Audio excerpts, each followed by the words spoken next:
My dear student, आज की हम क्लास में यूपी बोर्ड इंग्लिश मीडियम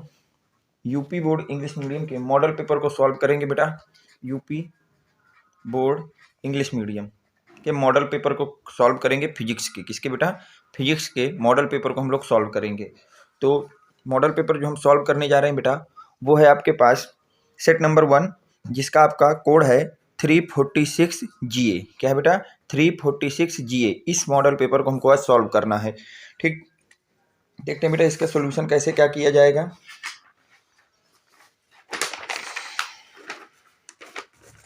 देखिए बेटा, पहला क्वेश्चन आपका बोल रहा है मॉडल पेपर में कि करंट, क्या बोल रहा है बेटा कि current I equal to I not sine omega T minus pi by two flow in a alternating current circuit alternating potential E equal to E not sine omega t is applied between the end of the circuit. Circuit के end में है। Power P consumed in the circuit will be. तो आपको बताना है power कितनी consumed होगी। देखिए बेटा, अल्टरनेटिंग करंट के केस में हमको पता है कि पावर इक्वल टू होता है बेटा पोटेंशियल इनटू करंट। क्या होता है बेटा? पावर इक्वल टू होता है पोटेंशियल इनटू करंट। इस फार्मूले को आप याद रखिए। पावर इक्वल टू क्या होता है बेटा? Potential into current. तो आपको पोटेंशियल क्वेश्चन में दिया गया है E not sine omega T, तो यहाँ लिख देता हूँ E not sine omega T. और आई की वैल्यू आपको दी गई बेटा I not sine omega T minus का पाई/2। यहाँ तक आपको कोई डाउट नहीं होगी। अब इसको सिंपल से मल्टीप्लाई आपको करा देना है। सिंपल से क्या करा देना है? मल्टीप्लाई। तो हो जाएगा E nought I not sine omega T into sine omega T minus का पाई/2। ठीक बेटा, यहाँ तक। अब इसमें क्या करिए, 2 का मल्टीप्लाई कर दीजिए बेटा, क्योंकि ऐसा तो कोई ऑप्शन दिया नहीं। ऑप्शन तो थोड़ा सा सॉल्व करके दिया है, तो आपको इसमें कुछ नहीं करना है, 2 का मल्टीप्लाई कर देना है ऊपर नीचे। तो जब आप 2 का मल्टीप्लाई ऊपर करेंगे तो ये E nought I not sine omega T into sine omega T minus का पाई/2 बनेगा बेटा, और नीचे आपका एक 2 आ जाएगा। अब इसको लिख सकते हैं बेटा E nought I nought by 2, और 2 को इधर ले आई बेटा, तो ये हो जाएगा 2 sine omega T into sine omega T minus का पाई/2। ठीक बेटा, अब यहाँ से आपको एक, अब देखिए बेटा ये हो गया 2 sine omega T into sine omega T minus पाई/2। अब आपको ये फार्मूला आना चाहिए बेटा E nought I nought by 2। अब 2 साइन ओमेगा टी माइनस पाई/2 होता है हमेशा बेटा कॉस पाई/2 माइनस का कॉस 2 ओमेगा टी माइनस का पाई/2। ये आपका बेटा इसका फार्मूला होता है। तो अगर यहाँ तक आप लिख देंगे। अब देखिए बेटा, फार कंप्लीट 1 साइकिल, कितना बेटा? 1 cycle of AC circuit. Alternating current जब हमारा 1 साइकिल कंप्लीट करेगा तो हमको पता है कि जो हमारे पास cos 2 ओमेगा टी माइनस का पाई/2 है बेटा, ये हो जाएगा 0। ये कहाँ हो जाएगा बेटा? 0। तो क्या यहाँ से फार्मूला आ जाएगा E nought I nought by 2 cos पाई/2, क्योंकि ये तो 0 टेंड कर गया बेटा। अब हमको पता है कॉस पाई/2 कितना होता है? कॉस पाई/2 भी होता है 0। तो जब यहाँ रखेंगे E nought I nought by 2 into 0, तो ओवरऑल जो हमारे पास पावर आ जाएगी, पावर इक्वल टू कितना आ जाएगा बेटा? 0 आ जाएगा। तो पावर इक्वल टू हमारे पास आ जाएगा 0। तो ऑप्शन नंबर इसका डी करेक्ट हो जाएगा। इसका कौन सा करेक्ट हो जाएगा बेटा? ऑप्शन नंबर डी आपका करेक्ट हो जाएगा। चलते हैं बेटा नेक्स्ट क्वेश्चन पे कि नेक्स्ट क्वेश्चन आपका क्या कह रहा है। नेक्स्ट क्वेश्चन कह रहा है pure semiconductor at temperature 0 kelvin. Pure semiconductor as 0 degree centigrade, वो किसकी तरह बिहेव करता है? अगर प्योर सेमी कंडक्टर है और टेम्परेचर उसका 0 डिग्री सेंटीग्रेड रख दिया जाए तो किसकी तरह बिहेव करेगा? कंडक्टर्स की तरह, रजिस्टर्स की तरह, रजिस्टोर की तरह, या पावर सोर्स की तरह, या इंसुलेटर की तरह? तो याद रखना बेटा, जब भी प्योर सेमी कंडक्टर का आप टेम्परेचर 0 डिग्री सेंटीग्रेड तक रख देते हैं तो वहां पे आपका जो प्योर सेमी कंडक्टर होता है वो इंसुलेटर का कार्य करता है बेटा। किसका कार्य करता है बेटा? इंसुलेटर का कार्य करता है। चलते हैं नेक्स्ट क्वेश्चन पे। नेक्स्ट क्वेश्चन बोल जा रहा है the de Broglie wavelength associated with an electron. The de Broglie wavelength associated with an electron of energy V electron volt will be nearby. तो आपको बोला गया एनर्जी कितनी होगी अगर कोई इलेक्ट्रॉन है जिसकी wavelength D Broglie wavelength associate हो रही है एनर्जी V के साथ, तो उसका जो है आपका एनर्जी नियरली कितना होगी, ये आपसे पूछा गया है। ठीक, तो हमको पता है बेटा कि उसकी जो एनर्जी होती है वो होती है 12.27 divide by root V angstrom. तो आपका ए ऑप्शन यहाँ से करेक्ट हो जाएगा। कौन सा ऑप्शन बेटा करेक्ट हो जाएगा? यहाँ से ए ऑप्शन करेक्ट हो जाएगा। यहाँ से आपका ए ऑप्शन करेक्ट हो जाएगा। चलते हैं बेटा नेक्स्ट क्वेश्चन की तरफ कि अगला क्वेश्चन आपसे क्या कह रहा है। ठीक बेटा, तो यहाँ से हो गया ए ऑप्शन। अगला बोल रहा है by which force are alpha particle scattered inside the atom. Atom के अंदर जो है इनसाइड जो आपका एल्फा पार्टिकल होता है उसमें कौन सा फोर्स आपका लगता है, ये आपसे पूछा गया है। तो देखिए ध्यान से,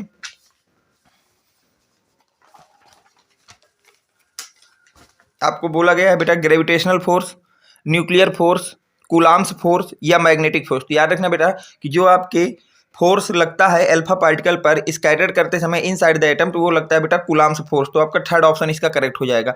अगला आपको ऑब्जेक्टिव क्वेश्चन कह रहा है बेटा the frequency range of infrared radiation, the frequency range of infrared radiation in electromagnetic radiation spectra is। तो आपको बताया फ्रीक्वेंसी रेंज बताना है किसकी बेटा, infrared radiation of electromagnetic infrared radiation की। तो इंफ्रारेड रेडिएशन की जो आपकी बेटा मैग्नेटिक फ्रीक्वेंसी होती है वो आपके होती है 3 × 10⁻12 से लेकर के भैया 3 × 10⁻14 हर्टेज तक होती है। इसको बात कर याद रखना बेटा। अब ऑप्शन देख लेते हैं। पहला ऑप्शन कह रहा है बेटा आपसे 3 × 10⁻14, ठीक है, से लेकर 3 × 10⁻16 नहीं होती, मैक्सिमम 10⁻14 होती है। तो ये तो होना नहीं है। बी ऑप्शन भी नहीं होना क्योंकि मैक्सिमम 10⁻14 नहीं होना है। सी ऑप्शन में मैक्सिमम 10⁻16 बोल दिया है, नहीं होना बेटा।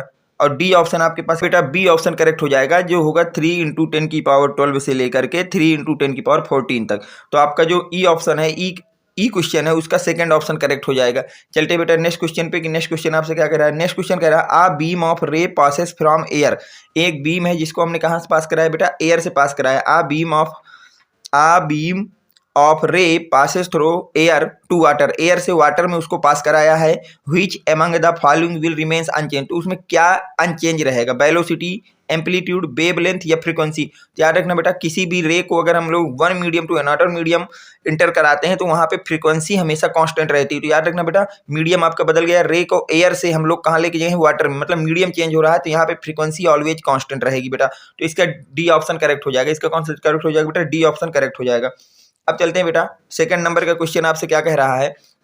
अगला क्वेश्चन आपका एक न्यूमेरिकल है बेटा, बोला जा रहा है an alpha particle is situated in 15 × 10⁻4 newton per coulomb electric field, calculate the force acting on it. तो आपको फोर्स बताना है कितना लगेगा अल्फा पार्टिकल पे जिसको आपको इलेक्ट्रिक फील्ड दी गई। तो इलेक्ट्रिक फील्ड दी गई तो मैं लिख लेता हूँ बेटा, इलेक्ट्रिक फील्ड आपको दी गई 15 × 10⁻4 न्यूटन पर कूलाम, ठीक बेटा। अल्फा पार्टिकल है तो अल्फा पार्टिकल मतलब होता है 2 इलेक्ट्रॉन। तो यहाँ से जो चार्ज आ जाएगा वो आ जाएगा 2 इंटू बेटा 1.6 × 10⁻−19 कूलाम आ जाएगा। चार्ज कितना आ जाएगा, क्योंकि अल्फा पार्टिकल का मतलब होता है चार्ज ऑफ 2 इलेक्ट्रॉन, और 1 इलेक्ट्रॉन पे चार्ज होता है 1.6 × 10⁻−19, तो 2 इलेक्ट्रॉन का कितना हो जाएगा बेटा चार्ज, तो Q इक्वल टू आ जाएगा 3.2 × 10⁻−19 कूलाम। यहाँ तक हो गया। फिर आपसे क्या पूछा है बेटा, सवाल में आपसे फोर्स पूछा है। क्या पूछा बेटा, फोर्स। तो फोर्स का फार्मूला होता है, फोर्स इक्वल टू होता है इलेक्ट्रिक फील्ड इनटू बेटा charge, electric field into charge. तो इलेक्ट्रिक फील्ड आपको दी गई है 15 × 10⁻4 और चार्ज है 3.2 × 10⁻−19। क्या इसको बेटा हम ये लिख, अब इसको मल्टीप्लाई करा लीजिए, इसको क्या करा लीजिए मल्टीप्लाई कर लेते हैं बेटा। तो 15 2 × 30 है, आएगा बेटा 3, और यहाँ पे जब आपका 15 3 जो होता है 45, और 45 और आपका 3 हो जाएगा बेटा 48, कितना हो जाएगा बेटा 48 हो जाएगा। और ये हो जाएगा 48 × 10 पावर। अब यहाँ पे 10⁻4 है, यहाँ 10⁻19 है माइनस का, तो जब बेस सेम होते हैं तो पावर आपकी ऐड हो जाती है। तो ऐड होकर के यहाँ पे माइनस का 15 बच जाएगा बेटा। क्या इसको हम लिख सकते हैं 4.8 × 10⁻14 न्यूटन। तो आपका जो फोर्स लगे रहा होगा अल्फा पार्टिकल वो कितना लग रहा होगा बेटा 4.8 × 10⁻14 न्यूटन लग रहा होगा। चलते हैं बेटा नेक्स्ट क्वेश्चन पे। नेक्स्ट क्वेश्चन आपसे कह रहा है what is by electric flux, what is means by electric flux, right its unit. की इलेक्ट्रिक फ्लक्स क्या होता है, इसकी यूनिट लिखिए। तो ये क्वेश्चन आपको मैं करा चुका हूँ बेटा। अगर आपको इलेक्ट्रिक फ्लक्स की डिफिनीशन चाहिए तो मैं लिख देता हूँ जल्दी से बेटा। आपकी इलेक्ट्रिक फ्लक्स की डिफिनीशन क्या होती है, इलेक्ट्रिक फ्लक्स क्या होता है बेटा, total number of electric field lines passes through the uh close surface, किसी भी क्लोज सरफेस से टोटल नंबर ऑफ जो आपकी इलेक्ट्रिक फील्ड लाइंस पास होती हैं उसी का जो आपकी काउंटिंग होती है वही आपकी क्या कहलाता है बेटा, इलेक्ट्रिक फ्लक्स कहलाता है। तो लिख देंगे the total number of electric field line passing normally through an area is called electric flux, ये flux, electric flux is called electric flux related to related to that area, ठीक है। और यहाँ पे आपको इलेक्ट्रिक फ्लक्स का आपको formula लिख लेना है, ई डॉट ए होता है बेटा। और अगर आपसे यूनिट की बात करें, क्योंकि क्वेश्चन में आपसे यूनिट भी पूछी गई है, क्या पूछी गई बेटा, यूनिट, तो यूनिट ऑफ इलेक्ट्रिक फ्लक्स की अगर मैं बात करूं तो वो होती है बेटा वोल्ट मीटर। कितनी होती है बेटा, वोल्ट मीटर होती है। तो ये आपका क्वेश्चन हो गया, इलेक्ट्रिक फ्लक्स की डिफिनीशन लिखना था और आपको उसका क्या लिखना था, फ्लक्स का यूनिट लिखनी थी। तो ये सेकंड ऑप्शन भी हो गया। थर्ड ऑप्शन कह रहा है बेटा, draw the graph between voltage V and current for ohmic and non ohmic register. आपको ओमिक और नॉन ओमिक रजिस्टेंस के लिए आपको क्या करना है बेटा, ग्राफ को प्लॉट करना है। किसको प्लॉट करना है बेटा, ग्राफ को प्लॉट करना। ध्यान से कि बेटा, तो ये होता है आई वर्सेस वी, ये आपके ओमिक पर्पज के लिए मैं लिख रहा हूँ बेटा। किसके लिए बेटा, ओमिक रजिस्टर्स के लिए लिख रहा हूँ, रेजिस्टेंस के लिए लिख रहा हूँ। ओमिक रेजिस्टेंस के लिए हमेशा ग्राफ इस तरह से होता है बेटा, सिंगल लाइन खींचना है आपको इक्वल से।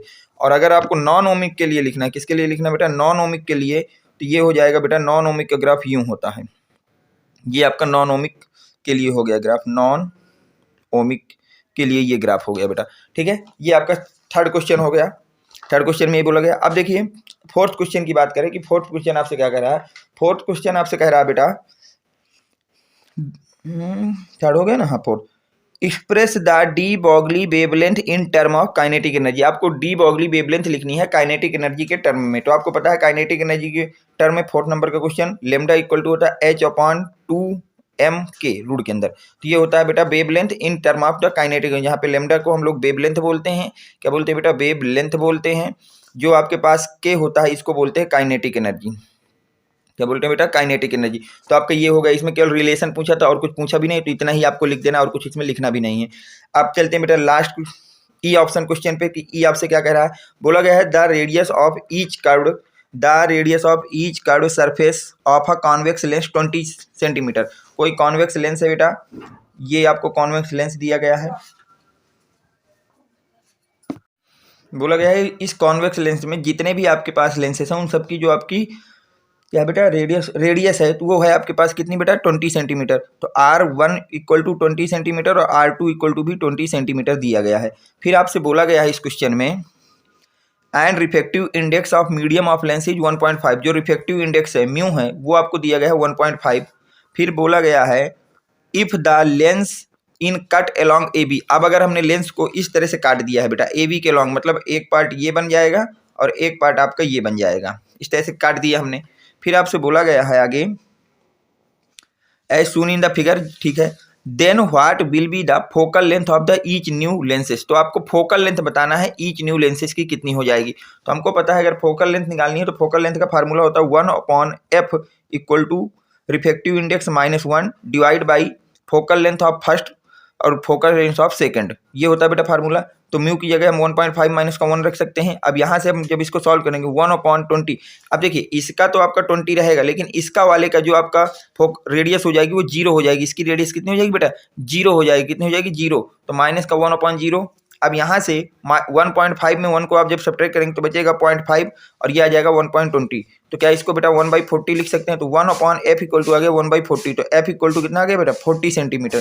तो आपके पास जो न्यू लेंस बनेंगे उनका फोकल लेंथ कितना होगा बेटा, 40 सेंटीमीटर होगा। तो ये आपका क्वेश्चन हो गया। चलते बेटा आपके सेकंड के लास्ट क्वेश्चन पे, लास्ट पार्ट का आपका क्वेश्चन क्या कह रहा है। क्वेश्चन कह रहा है the energy of an electron is excited hydrogen atom in minus का 3.4 वोल्ट। तो आपको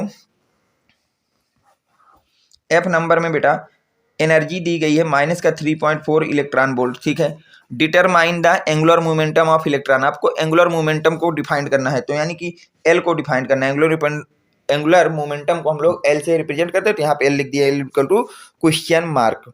अब देखिए आगे बेटा क्या दिया गया है, given that the energy of electron in nth orbit. आपको एनर्जी दी गई है nth ऑर्बिट के, nth ऑर्बिट की एनर्जी कितनी दी गई बेटा, माइनस का 13.6 divide by n square electron volt, ठीक बेटा, इतना दिया गया। तो आपसे ये निकालना। अब देखिए nth ऑर्बिट के एनर्जी होती है इतनी और हमको एनर्जी कितनी गई है माइनस का 3.4, तो दोनों को जब सॉल्व कर देंगे तो माइनस का 3.4 बराबर माइनस का 13.6 एन स्क्वायर आ जाएगा बेटा। तो यहाँ से माइनस को सब्ट्रैक्ट कर देंगे तो एन स्क्वायर इक्वल टू आ जाएगा 13.6 डिवाइड बाई 3.4। जब एन स्क्वायर इक्वल टू आ जाएगा 4, तो यहाँ से जब हम लोग बेटा इसको सॉल्व करेंगे तो यहाँ से हमको ये पता चल जाएगा कि जो आपका n है, जब भाई सॉल्व करोगे तो n इक्वल टू कितना आ जाएगा 2 आ जाएगा। n इक्वल टू कितना आ जाएगा 2 आ जाएगा। n इक्वल टू आपके पास आ जाएगा बेटा 2। n इक्वल टू कितना आ जाएगा बेटा 2 आ जाएगा।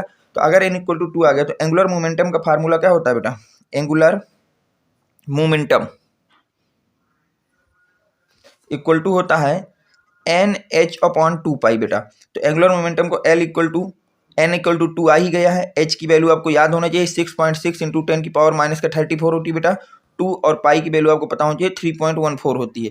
अब जब आप इसको पूरा सॉल्व करेंगे तो सॉल्व करके आपका आंसर आ जाएगा 2.1 इंटू 10 की पावर माइनस का 34 जूल सेकेंड। कितना आ जाएगा बेटा जूल सेकेंड। तो ये आपका आंसर हो गया। तो ये आपके मॉडल पेपर का मैं यहीं तक आज की वीडियो में लगते हैं। अब सेक्शन सी का जो वीडियो है वो आपको नेक्स्ट वीडियो में मैं आपको सेक्शन सी से सॉल्व करके दिखाऊंगा। तो ये फर्स्ट मॉडल पेपर था जो कि आपका मैंने ऑप्शनल और सेक्शन बी को कंप्लीट किया है। सेक्शन सी और डी जो है नेक्स्ट वीडियो में आपके कवरअप किए जाएंगे।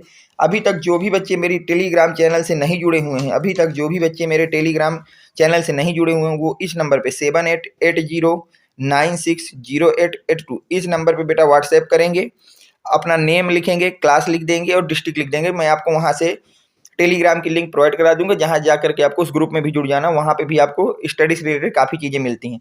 अब देखिए कुछ बच्चे जो जैसे मैंने जो आज पढ़ाया है, अगर आप चाहते हैं बेटा इसकी बढ़िया सी आपको हैंड रिटन नोट्स दी जाए कि बोर्ड में कैसे लिखना है, ये देखिए ये हैंड रिटन नोट्स बेटा। अगर आपको चाहिए ये पूरा का पूरा आपको बेस्ट सिस्टम PDF में, तो आप यही है जो अभी आपको सॉल्व कराया है कि इसको आप सॉल्व कैसे करेंगे वहाँ।